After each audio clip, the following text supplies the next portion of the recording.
They were titans of industry, with fortunes so huge they could practically reshape the world. These men counted their wealth not in millions, but in billions. We're talking private jets, sprawling mansions, even entire football clubs. But then, in what felt like the blink of an eye, it all came crashing down. So, how do you go from the top of the Forbes list to filing for bankruptcy? How does a multi-billion-dollar empire just turn to dust? The stories you're about to hear aren't just cautionary tales about money. They're epic sagas of ambition, greed, and spectacular failure. We're about to uncover the shocking stories of the men who had it all and then lost everything. Section 1. Ike Batista, the man who promised Brazil the world. Our journey into financial ruin kicks off with a man who was once the face of Brazil's booming economy, Ike Batista. At his peak in 2012, Batista was the 7th wealthiest person on the entire planet. His net worth was a mind-blowing $35 billion, and he wasn't shy about it, publicly boasting he'd soon overtake Carlos Slim to become the world's richest man. His ambition was as massive as his fortune.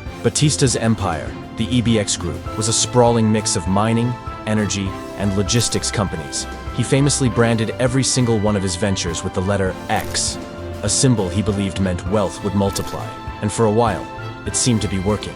He raised billions from investors who bought into his dream of building Brazil's future from the ground up. The crown jewel of his empire was OGX, an oil and gas company once valued at nearly $20 billion, all based on the promise of finding massive offshore oil fields. But here's the catch. The dream was built on a shaky foundation of hype and a mountain of debt.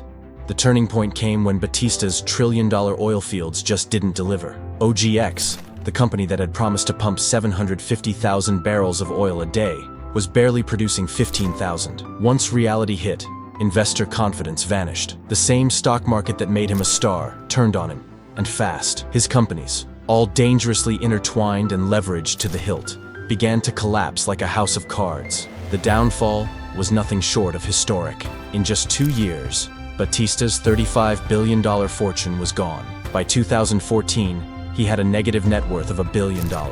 But his problems didn't stop there. He faced charges for insider trading and was later sentenced to 30 years in prison for bribing a former governor of Rio de Janeiro to get public contracts. Today, Ike Batista is under house arrest after serving time in a maximum security prison. And though he's attempting a comeback by offering business mentorships and investing in new projects, his story is a brutal lesson in how fast a debt-fueled empire can crumble when the promises turn out to be empty. Section 2. Björgolfur Gudmundsson, the Viking raider who sank with his ship. Next up, we have a man whose fortune was swept away by a global financial tsunami. Björgolfur Gudmundsson was once Iceland's second-ever billionaire, a celebrated hometown hero who represented the nation's unbelievable economic boom. At his peak in March 2008, Forbes estimated his net worth at $1.1 billion. Gudmundsson's career was a total roller coaster. After running into legal trouble in the 1980s for bookkeeping offenses, he moved to Russia and built a new fortune in the beverage industry. He returned to Iceland a hero and, with his son, became the main owner and chairman of Landsbanki, the country's second-largest bank. From that powerful seat, he grew his empire, even buying the English Premier League football club West Ham United. Landsbanki became a major player in the high-risk, high-reward game of international finance, pulling in huge amounts of foreign cash by offering juicy interest rates. The turning point was the catastrophic 2008 global financial crisis. The crisis slammed into Iceland's oversized banking system with unimaginable force. On October 7, 2008, Landsbanki collapsed and was taken over by the Icelandic government. In an instant, Gudmundsson's entire fortune, which was almost completely tied to the bank, was obliterated. The collapse was total. By December 2008, Forbes had re-estimated his net worth to zero.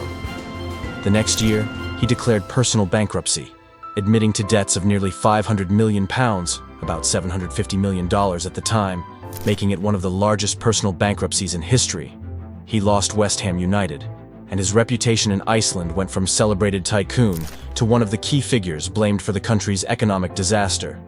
More recently, in 2023, he faced charges in France related to misleading customers of a Landsbanki subsidiary.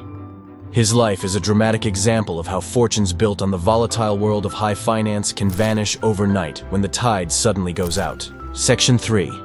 Aubrey McClendon, the wildcatter who flew too close to the sun. Some fortunes are lost to market crashes, and others are lost to the law. For Aubrey McClendon, it was a volatile mix of both, ending in a way that was as tragic as it was mysterious. McClendon was a pioneer of the American energy boom and the co-founder and CEO of Chesapeake Energy. He was a loud and proud advocate for natural gas, using aggressive tactics like horizontal drilling and fracking to turn Chesapeake into one of the biggest gas producers in the U.S. At his peak, McClendon was the highest-paid CEO of any S&P 500 company, raking in a $112 million compensation package in 2008. His personal net worth hit an estimated $1.2 billion. The guy lived large, with a legendary 100,000-bottle wine collection and a 20% stake in the NBA's Oklahoma City Thunder. But his aggressive business strategy was fueled by an insane amount of debt. He personally borrowed over $1 billion to finance his end of the drilling costs, often from the very same firms lending money to his company, creating a massive conflict of interest. Things started to unravel when his heavy borrowing and potential conflicts of interest came to light, which got him pushed out of Chesapeake in 2013. But his real downfall came on March 1, 2016. A federal grand jury indicted McClendon on charges of conspiring to rig bids for oil and gas leases. He was looking at decades in prison. He fired back, denying everything and releasing a statement that said, "I have been singled out as the only person in the oil and gas industry in over 110 years to have been accused of this crime." The very next day, McClendon was supposed to turn himself in. Instead, he drove his SUV at nearly 90 miles per hour straight into a concrete bridge embankment and died instantly. While the police couldn't conclusively rule it a suicide, they noted there was plenty of opportunity for him to correct and get back on the roadway, and that didn't occur. After his death, the true state of his finances came out. Creditors filed claims against his estate for over $1 billion. The man who was once a billionaire likely had a net worth near zero when he died, his massive assets completely dwarfed by even bigger debts. Section 4. Bill Hwang. The man who lost $20 billion in 2 days. This next story might be the fastest, most brutal implosion of personal wealth in modern history. Meet Bill Hwang, the super-secretive manager of a family office called Archegos Capital Management. For years, he operated in the shadows of Wall Street, quietly building a fortune once estimated to be as high as $10 billion. Hwang was a protege of a legendary hedge fund manager, but he already had a history with regulators. In 2012, he pleaded guilty to insider trading, which forced him to shut down his hedge fund. He came back with Archegos, a family office that managed his own money. This meant way less regulatory oversight. This freedom allowed Hwang to make enormous, highly leveraged bets using complex financial tools called total return swaps. Simply put, banks like Credit Suisse and Nomura would buy stocks for him. He'd pocket the gains or eat the losses. This let him build massive positions in a handful of companies, like Viacom CBS, without actually owning the shares, and without anyone knowing how huge his stake really was. The turning point was swift and brutal. In late March 2021, the share price of Viacom CBS took a nosedive. This drop triggered margin calls from the banks that had lent Hwang billions. A margin call is basically a demand for more cash to cover potential losses. But Hwang's positions were so enormous and so concentrated, he just couldn't pay. What followed was an absolute fire sale. The banks, desperate to cut their losses, started dumping all of the stocks tied to Archegos in huge block trades. This created a death spiral. The selling pushed the stock prices down even further, which only made the losses bigger. In just 2 days, Archegos Capital collapsed, and an estimated $20 billion of Hwang's personal fortune evaporated. The shockwaves were so massive, they caused over $10 billion in losses for the banks and even helped take down Credit Suisse, a 167-year-old institution. In July 2024, Hwang was found guilty of market manipulation and fraud, and was later sentenced to 18 years in prison. These stories are a wild testament to how fast fortunes can be made and lost. If you're finding these chronicles of financial train wrecks as fascinating as I do, make sure to hit that subscribe button and ring the bell so you don't miss our future episodes. Section 5. Vijay Mallya, the king of good times, on the run. When you think of the high life, You think of guys like Vijay Mallya.